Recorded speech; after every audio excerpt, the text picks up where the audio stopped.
Personal pronoun தாங்க இன்றைக்கான வீடியோவில் பார்க்க போகிறோம். நம்ம தமிழில் தன்னிலை, முன்னிலை, படர்க்கை அப்படிங்கிற ஒரு விஷயங்கள் படிச்சிருப்போம். தன்னை பற்றி பேசுவது தன்னிலை, நமக்கு முன்னாடி இருக்கிறவங்கள பற்றி அவங்ககிட்ட ஏதாவது நம்ம கேள்விகள் கேட்பது, அவங்கள பற்றி பேசுகிறது முன்னிலை. இந்த 2 பேருமே இல்லாமல் யாரோ ஒருத்தங்க தூரத்தில் இருக்கிறவங்கள இல்லை எங்கேயோ வெளியூரில் இருக்கிறவங்கள பற்றி நம்ம பேசக்கூடிய விஷயங்கள் தான் வந்து படர்க்கை அப்படிங்கிற மாதிரி சொல்லுவோம்.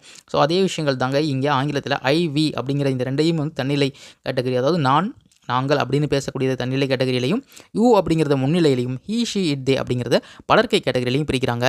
ஸோ வந்து அதை இன்னொரு வகையாகவும் சொல்கிறாங்க. ஃபர்ஸ்ட் பர்சன் அப்படின்னு சொல்கிறாங்க. ஐவி இந்த 2யும் ஃபர்ஸ்ட் பர்சன் அப்படின்னு சொல்கிறாங்க. செகண்ட் பர்சன் அப்படின்னா யூ அப்படிங்கிறத செகண்ட் பர்சன் அப்படிங்கிறத சொல்கிறாங்க. தேர்ட் பர்சன் அப்படின்னா ஹீ ஷி இட் தே, இந்த 4ம் வந்து தேர்ட் பர்சன் கேட்டகரியில் வருதுங்க. ஓகேவா? ரொம்பவே சிம்பிள். பர்சனல் ப்ரொனவுன் வந்து 3 கேட்டகரியாக பிரிக்கிறாங்க. ஃபர்ஸ்ட் பர்சன் அப்படின்னா I we, second person you, third person he she it they. I வினா என்ன அர்த்தம்? நான், நாங்கள். செகண்ட் பர்சனில் பேசக்கூடிய யூ வந்து நீ, நீங்கள், நீ சாப்பிட்டாயா, நீ அப்படின்னு சொல்லி பேசுகிறது செகண்ட் பர்சன். தேர்ட் பர்சனில் ஹீ ஷி இட் தே, அவன், அவள், அது, தேனா அவர்கள், இவங்க வந்து பேசுகிறது தேர்ட் பர்சன் அப்படிங்கிறது தாங்க. இதுதான் எனக்கான வீடியோ. தேங்க்யூ ஃபார் வாட்சிங்.